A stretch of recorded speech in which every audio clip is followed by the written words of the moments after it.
¿Quién fue a quien envió Pablo a Tesalonicenses para que indagara cómo estaba o cómo era el estado espiritual de los hermanos allá en Tesalónica? ¿Ustedes recuerdan a quién envió? ¿A quién? Sí, pero ¿a quién? ¿A quién envió? ¿A quién envió Pablo Pablo tuvo que salir así apresurado, ¿no? Dice que de Tesalónica. Pero Pablo se fue pensando en cómo quedaban los hermanos de Tesalónica. Entonces él llegó hasta otro lugar, lejos de los tesalonicenses. Y me parece que en Corinto él envía ¿a quién? A Timoteo. El famoso Timoteo, a indagar cuál era el estado espiritual de los hermanos de Tesalónica. Entonces dice que Timoteo, cuando regresa donde Pablo, le lleva un informe bien alentador, ¿verdad? Porque le dice que los hermanos están perseverando y describe con detalle, o sea, cómo están los hermanos en Tesalónica. Pero hay tres cosas en la primera carta de Pablo a los tesalonicenses que Pablo resalta de los hermanos de Tesalónica. Quiero que vayan conmigo nuevamente a 1 Tesalonicenses 1:3. 1:3. Y dice la palabra, Pablo escribiendo, dice: acordándonos sin cesar delante de Dios y Padre nuestro de la obra de vuestra fe, del trabajo de vuestro amor y de vuestra constancia en la esperanza de nuestro Señor Jesucristo. Entonces, pues a Pablo le impresionó estas tres cosas de ellos. Ahora, este versículo 3 de 1 Tesalonicenses tiene una conexión directa con los versículos 9 y 10 del mismo capítulo. Y en los versículos 9 y 10 es donde se describe las acciones que habían dado lugar a que Pablo recordara a los tesalonicenses precisamente por esas tres cosas: por la obra de vuestra fe, por el trabajo de vuestro amor y por la constancia en la esperanza del Señor Jesucristo. Entonces yo quiero que leamos 1 Tesalonicenses 1:9 y versículo 10, porque ahí está como la acción que refuerza el por qué Pablo los estaba alabando, digámoslo así, de esa forma o de esa manera. Y oiga lo que dice 1 Tesalonicenses 1:9. 9 y 10 dice: porque ellos mismos cuentan de nosotros la manera en que nos recibisteis y cómo os convertisteis, dice, de los ídolos a Dios, para servir al Dios vivo y verdadero y esperar de los cielos a su Hijo, al cual resucitó de los muertos, a Jesús, quien nos libra de la ira venidera. Entonces, vamos a ver ese punto de conexión. Pablo recuerda de ellos la obra de vuestra fe. Y la evidencia, dice, de esa obra era la manera de cómo se habían convertido de los ídolos. Al ver esa forma tan determinante, entonces eso le había dado a Pablo la oportunidad de hablar de la obra, fíjese bien, de vuestra fe. Por el trabajo de vuestro amor, la evidencia era su disposición, dice, para servir al Dios vivo y verdadero. Era la acción que había dado lugar. Y por la constancia y la esperanza del Señor Jesucristo, su evidencia era que habían adoptado una fiel actitud hacia la venida del Señor Jesucristo, a quien Dios Padre, dice, había resucitado de los muertos, quienes creían o miraban su salvación. En su salvación los haría libre de la ira venidera. Entonces, esa es la conexión que tienen ambos versículos.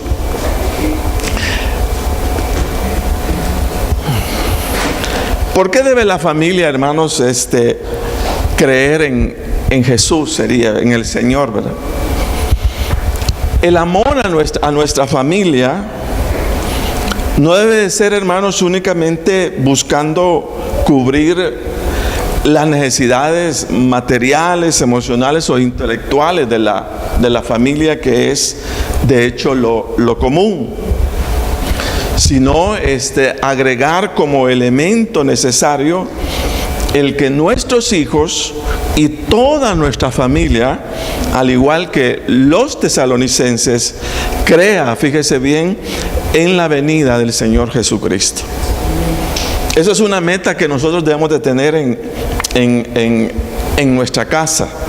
No solamente dedicarnos a comprarles, ¿verdad?, la ropa, los útiles, y aquí, allá, y cuántas cosas les compramos a los muchachos, y estamos muy pendientes de ellos, pero muchas veces no les enseñamos lo que es básico. Y el hecho de que ellos aprendan, fíjese, y capten y entiendan de que el Señor ha dado una promesa, de que va a retornar, de que va a venir, de que va a levantar a su iglesia, es algo que nuestros hijos deben de saber. No deben ellos de desconocerlo, sino todo lo contrario. Ellos tienen que saber. Yo no sé la manera como usted hace, pero o hay que hacer, pero hay necesidad de predicarles a los hijos de estas cosas.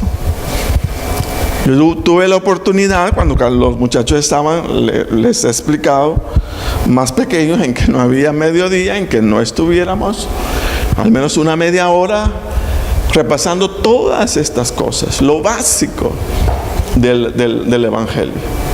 Siempre tuvimos un tiempo, ya que ellos estaban en la casa, donde pudimos hablar, ¿verdad?, o conversar, y ellos oían de muchas verdades del Evangelio.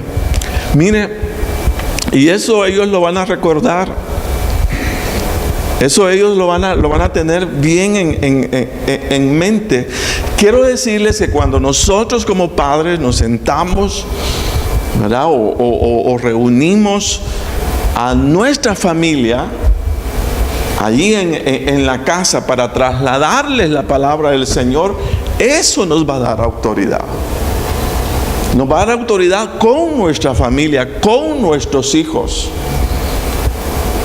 Por eso es importante romper, en el caso, toda barrera que pueda haber, o sea, en la familia, impidiéndonos que usted sea o funja, en este caso, como el líder, ¿verdad?, o sea, que les predica y que les habla de la palabra del Señor. Usted es el pastor allí, o usted es la pastora. Entonces, tienen que vernos abrir la Biblia, y que usted les está compartiendo las verdades que usted está creyendo del Señor. Déjeme repetirlo, eso le va a dar mucha autoridad a usted en su casa, con sus hijos, con su familia. ¿Sí? Porque muchas veces, les hablamos de todo, pero no sé por qué hay como una timidez o como una pena en salvadoreño de poderle hablar verdades espirituales a nuestros hijos, para que ellos y nosotros pues la sigamos. Entonces esa parte hay que ver cómo se rompe. Hoy que están pequeños, si ustedes tienen niños pequeños, es cuando hay que aprovechar este dicho momento, para que ellos se acostumbren a escuchar. Están en la casa, están escuchando la palabra de Dios. Están en la iglesia, están escuchando la palabra de Dios. Entonces ellos se van adecuando a todo ese ambiente. Entonces que no nos dé pena trasladar el mensaje ahí en nuestra casa, con nuestros hijos. Repito, eso va a traer autoridad, mucha autoridad. Entonces se va a sentir más libre, y sobre todo que cuando usted les pregunta, ellos comienzan a soltar igual que creen, y eso es bueno, escuchar que ellos andan en su mente y en su corazón.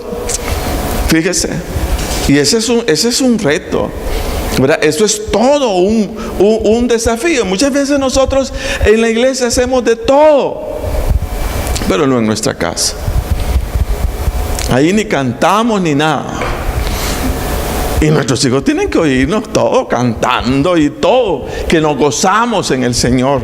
Pero no solamente allá en el templo, sino también en nuestras casas. Estamos honrando y alabando el nombre de nuestro Señor. Amén. Entonces eso es importante. Yo se lo digo, mire, rompa. Si sus hijos están pequeños, mucho que mejor. Ahorita aproveche, enséñeles, siéntense con ellos a leer la palabra juntos, y tómelo por rutina. Cuando ellos estén grandes, de haber oído, ¿verdad?, esa verdad tendrá que dar su fruto. Entonces hágalo ahora. ¿Sí? El creer en el Señor en la casa, hermanos, no debe verse como una opción, sino como una necesidad. Eso es algo importante. Usted no puede estar a gusto en su casa si existe uno de sus hijos que no está convertido al Evangelio, o no está asistiendo, o no se está congregando. Usted no puede estar tranquilo. Y de hecho no puede, hermanos, estar tranquilo, sobre todo por la esperanza, mire, que está puesta en el Señor.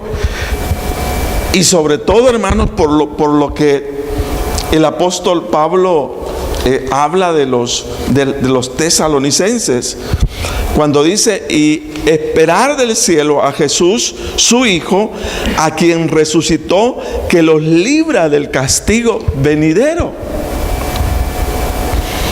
Entonces lo que entendemos es que, o sea, en Cristo nosotros tenemos la oportunidad de ser libres de algo duro, de algo difícil que la palabra de Dios nos plantea. Dice que el Señor nos libra de la ira venidera. Eso significa que en el caso de los tesalonicenses, dice que ellos creyeron el Evangelio y creyeron que el Señor vendría, pero también creyeron, o sea, que Él iba a venir para cubrirlos antes de que viniera un tiempo duro, un tiempo difícil, que la palabra de Dios menciona. Entonces, a la iglesia del Señor se nos invita a estar preparado, hermanos, para la venida del Señor. Amén. ¿Verdad que sí? Debemos estar esperando que el Señor venga.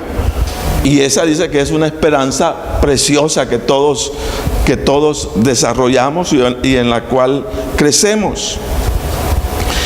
Vamos a leer algunos versículos de la palabra de Dios como para identificarnos, y sobre todo oír al apóstol Pablo qué era lo que pensaba respecto a la venida del Señor. Porque eso nosotros debemos de manejarlo, hermano, de la mejor manera posible. Quiero que vaya conmigo a 1 Tesalonicenses capítulo 4, versículo 13.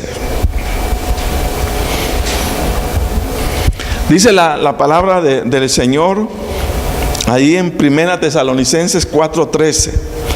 Tampoco queremos, hermanos, que ignoréis acerca de los que duermen, para que no os entristezcáis como los otros que no tienen esperanza. Pero si creemos que Jesús murió y resucitó, así también traerá Dios con Jesús a los que durmieron en él. Por lo cual os decimos esto en palabra del Señor, que nosotros que vivimos, que habremos quedado hasta la venida del Señor, no precederemos a los que durmieron. Como quien dice que los que durmieron, ellos van primero, porque el Señor mismo hizo con voz de mando, con voz de arcángel y con trompeta de Dios, descenderá del cielo, y los muertos en Cristo y se resucitarán primero. Luego nosotros los que vivimos, los que hayamos quedado, seremos arrebatados juntamente con ellos en las nubes para recibir al Señor en el aire. Y así estaremos siempre con el Señor. Por tanto, alentaos los unos a los otros con estas esperanzas, con estas palabras, perdón. Entonces mírenlo cómo Pablo había recibido esa revelación de cómo será el momento en el cual el Señor Jesucristo aparezca. Eso significa que había toda una identificación, en este caso con dicho evento, pues tal como el Señor se lo había revelado al apóstol Pablo. Pero él lo tenía en mente, y de hecho me imagino desde el momento que los tesalonicenses creyeron en esa esperanza, es porque les compartió la venida del Señor. Amén. Es lógico, ¿verdad? ¿De dónde sacaron ellos? Que tenían que creer o tenían puesta su fe en la esperanza en el Señor, sino porque Pablo se las había predicado. Él les había dicho, y ellos creyeron, ¿verdad? Creyeron. En todo cristiano, hermanos, debe haber ese sueño. Debemos soñar, ¿verdad?, con el día en el cual el Señor pueda aparecer. Eso es algo que debe estar en la mente. Veamos también Lucas 17:30. Y aquí está hablando el Señor Jesucristo. Dice: así será el día en que el Hijo del Hombre se manifieste. En aquel día el que esté en la azotea y sus bienes en casa, no desciendan a tomarlos. Y el que en el campo asimismo no vuelva atrás. Acordaos de la mujer, dice de Lot: todo el que procure salvar su vida la perderá, y todo el que la pierda la salvará. Os digo que en aquella noche estarán dos en una cama, el uno será tomado y el otro será dejado. Dos mujeres estarán moliendo, la una será tomada y la otra será dejada. Dos estarán en el campo, el uno será tomado y el otro, hermano, será dejado.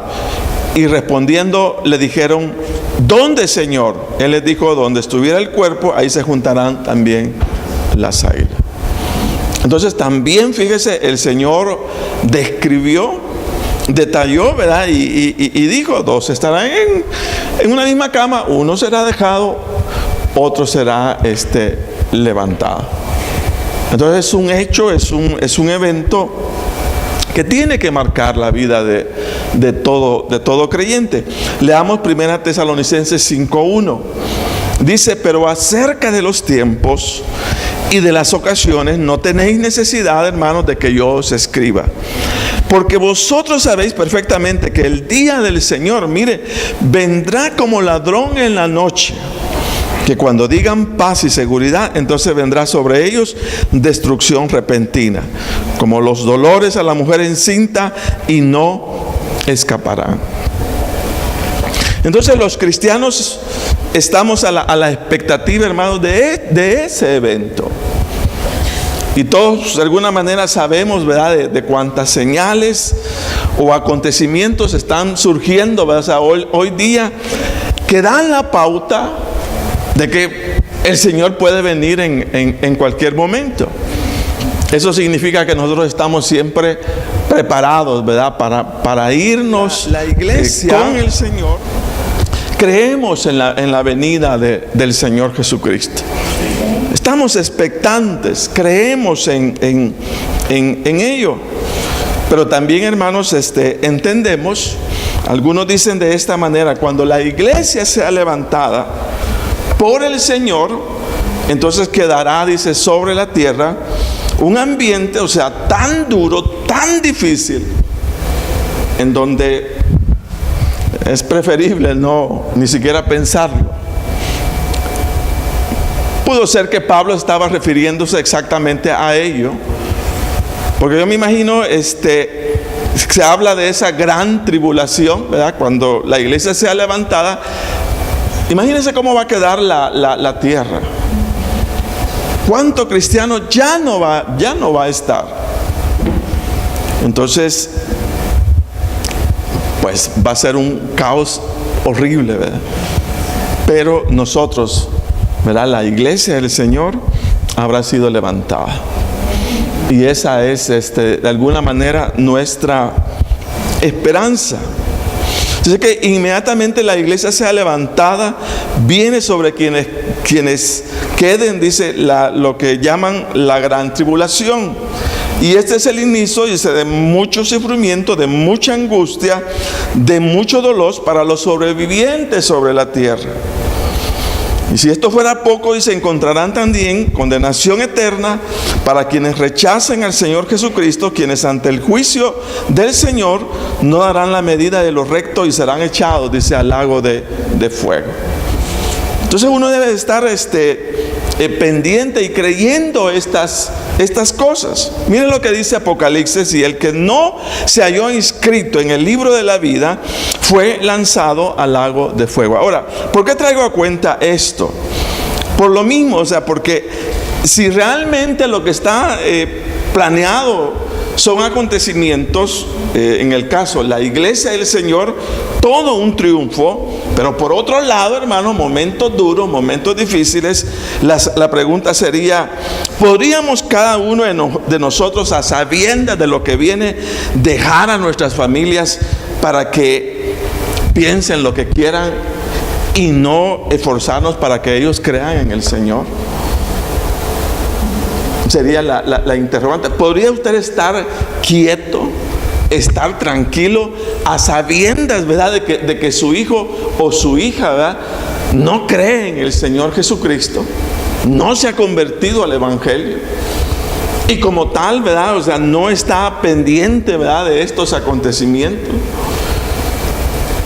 ¿Se puede usted sentir tranquilo si un día, ¿verdad?, el Señor llamara a uno de su familia y usted no le predicó de la palabra, y usted no le predicó del Evangelio? Entonces, por eso decimos que la fe en el Señor, ¿verdad?, en la casa no es una opción, sino que es una necesidad. Debemos luchar para que todos, ¿verdad?, los que conformamos el núcleo familiar principalmente, estemos delante de nuestro Dios y estemos a la expectativa de todo lo que el Señor ha planeado, pues para su iglesia principalmente. Entonces no podemos dejarlos. Eso significa que hay que estar siempre orando, y eso es lo que quiero dejar en esta noche. Quiero dar 3 consejos que ayuden a traer a la familia a la fe en el Señor Jesucristo. ¿Qué podríamos hacer? Sería, si hay personas inconversas en medio de la casa, ¿qué podemos hacer? Entonces quiero darle 3 consejos, y serían los siguientes. Número 1: mantenga una constante oración por los miembros de la familia inconversos, para que todo velo en su entendimiento sea quitado por el Señor. Amén. Esto es una de las cosas importantísimas. Quiero que vaya a 2 Corintios 4:3.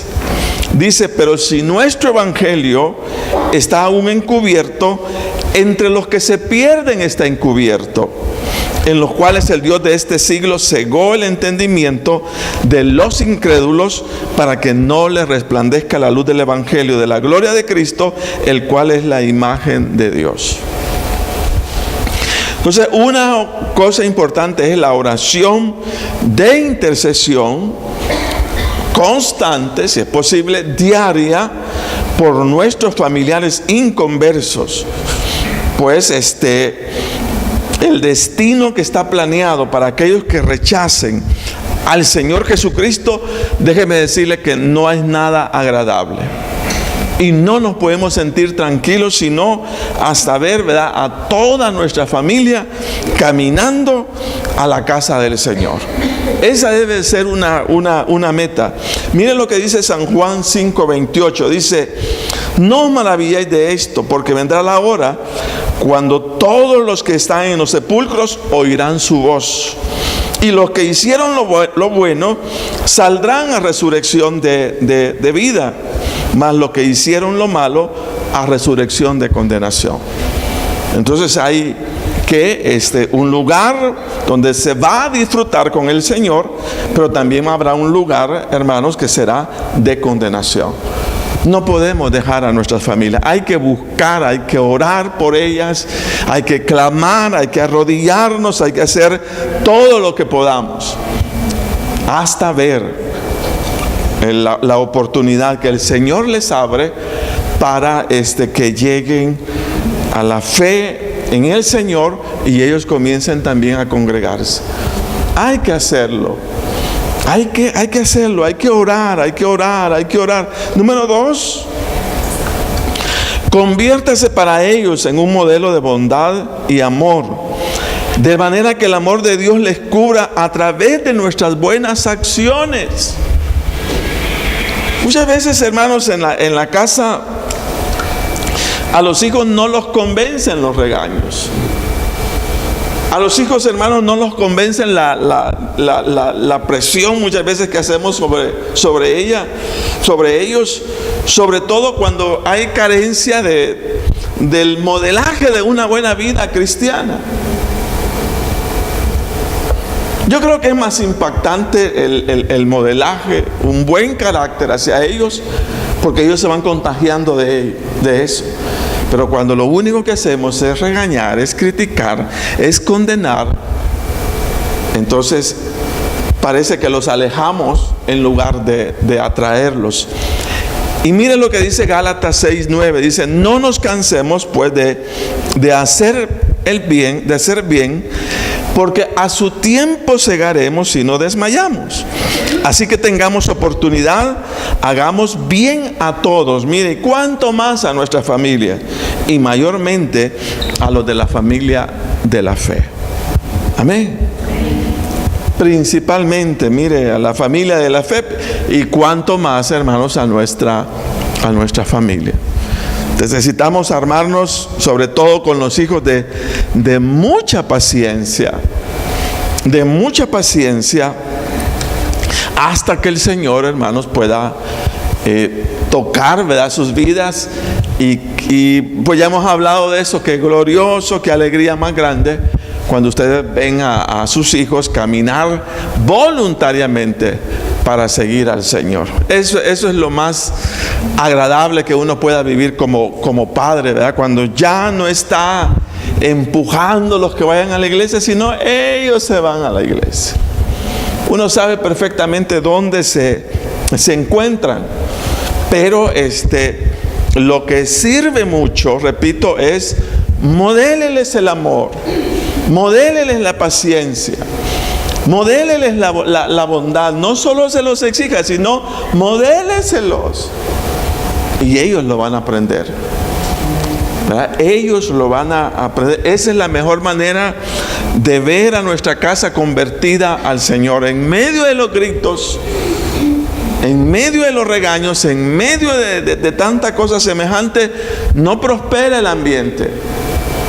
No prospera, no va para donde queremos.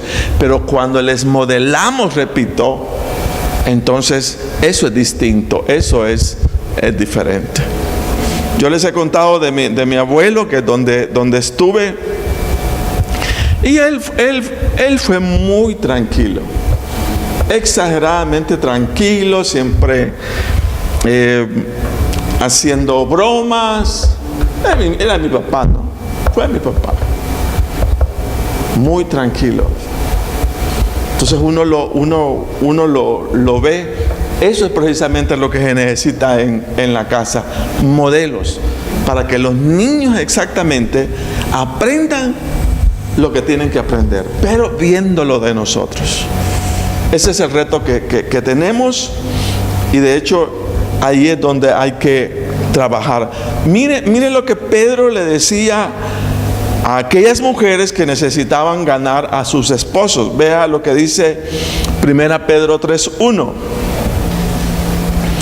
Asimismo vosotras, dice, mujeres, estad sujetas a vuestros maridos, para que también los que no creen la palabra sean ganados, dice, ¿cómo?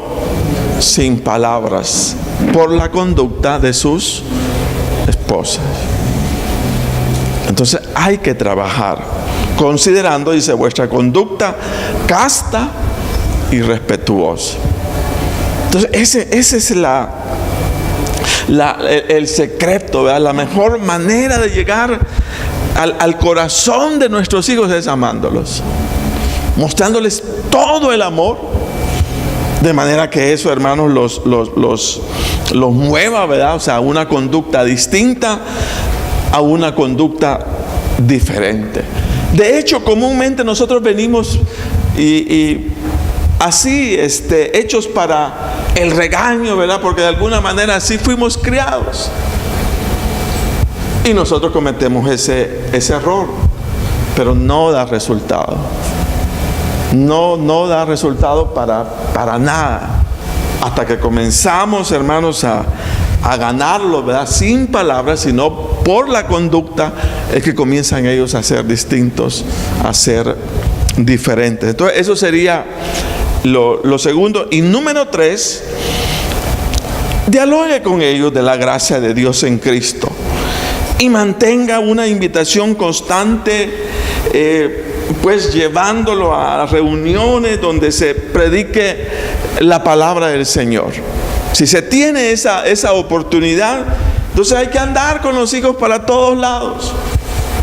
No, cuando dicen, no, yo me quiero quedar en la casa viendo televisión. No va a quedar en la casa viendo televisión. Usted va a ir a la iglesia con nosotros. Es algo que debemos de estar haciendo. Si ellos se acostumbran, hermano, eso es básicamente la meta. Ese es el objetivo, que ellos adquieran todo el hábito de estar siempre en la casa del Señor. Y repito, en este caso la victoria es el día en el que usted ya no está empujándolos, sino ellos solos toman su Biblia y dice, papi, ya vengo, voy a la iglesia. Ahí vencimos, ¿verdad? Qué bueno. Pero necesitamos irlo trabajando. No es por ende, sino hay que trabajarlo. Hay que trabajarlo. Hay que llevar a nuestros hijos a la célula. Hay que llevarlo a la zona de campeones. Esa es la forma como trabajamos. Entonces no esperar otro resultado si no lo hemos habituado nosotros. Eso no sucede. No sucede. Y mire, le pregunté un día a un hermano ¿y qué pasó? Le digo, ¿y tu hijo? No lo miro. Y me dice, está así, jovencito, unos 12 o 13 años. Y me dice, no quiere venir a la iglesia. ¿Y qué pasó? Dice que no cree en Dios. ¿Qué le digo? Así, no, hombre. Y de veras, yo los he visto llegar y el niño no llega. Yo digo, qué duro, qué difícil. Porque si se le deja abiertamente a que el niño haga lo que quiere, ¿verdad? Y máximo en la parte negativa, las consecuencias son duras, son difíciles. Se sufre con que, mire, uno yendo a la iglesia con los hijos, igual pasa momentos duros, pasa momentos bien difíciles, sobre todo en esa edad de la adolescencia, donde ellos se están ubicando, ¿verdad? Qué edad más dura, hermanos. Qué edad más difícil, pero así, qué difícil es eso. Que de repente uno no le haya qué quieren, ni qué no quieren. Lo único que uno capta es que ellos no quieren estar cerca de uno. Eso sí uno lo capta bien. Pero digo, ¿y cómo le entro? ¿Y cómo no le entro? ¿Qué cosa más difícil? Pero en ese espacio, solo la oración, hermano. Solo el clamor a Dios, orando por los hijos. Yo sé que por ellos damos todo, ¿verdad? Mire, use el tiempo cuando usted se queda y ellos no están.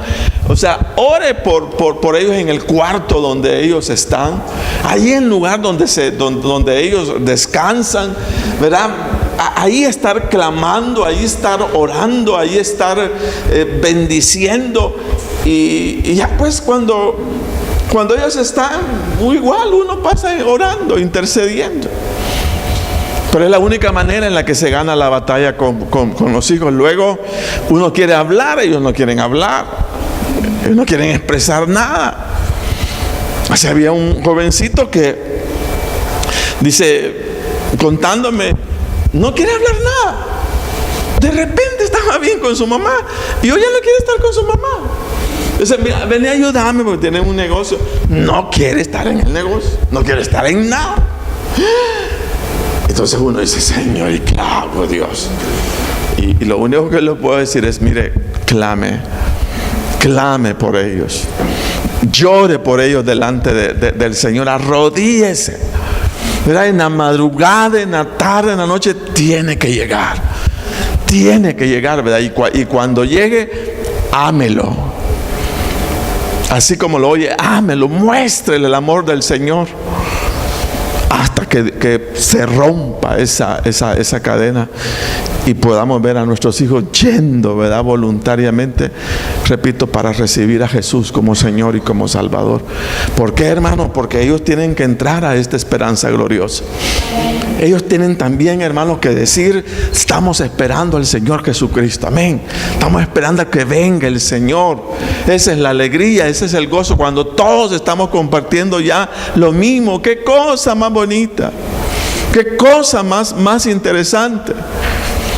Hablemosles, prediquémosles ahí, llevémosles, ¿verdad? Hoy que hay el celular, algún mensaje, mira, escuché este mensaje, mándele el devocional de todos los días. Son formas, son maneras de estarlos borbandeando, digámoslo así, de la palabra, que le escuchen. Algo va a tocar, algo va a hacer que reaccionen ellos. Entonces viene la bendición del Señor. Pero una cosa importante, hermano, nuestra familia no la podemos dejar a la ira venidera, a ese tiempo duro, a ese tiempo difícil, a la condenación eterna que viene sobre aquellos que no, o que rechacen el mensaje del Señor Jesucristo. No lo podemos dejar ahí. Hay que ir, ¿verdad? Y Dios nos tiene que dar la sabiduría para traerlos. Y solo así estar tranquilo. Cuando ya los veamos, a lo mejor no están cerca de nosotros, pero cuando ya nos cuentan, estamos congregados. ¿Amén? Ya estamos congregados. Dice, ya, tranquilo. Pero no los podemos dejar. Es una opción. En la casa, creer en Jesús no es opción, es una necesidad. Todos en la casa debemos honrar el nombre de nuestro Dios. Amén. Póngase de pie.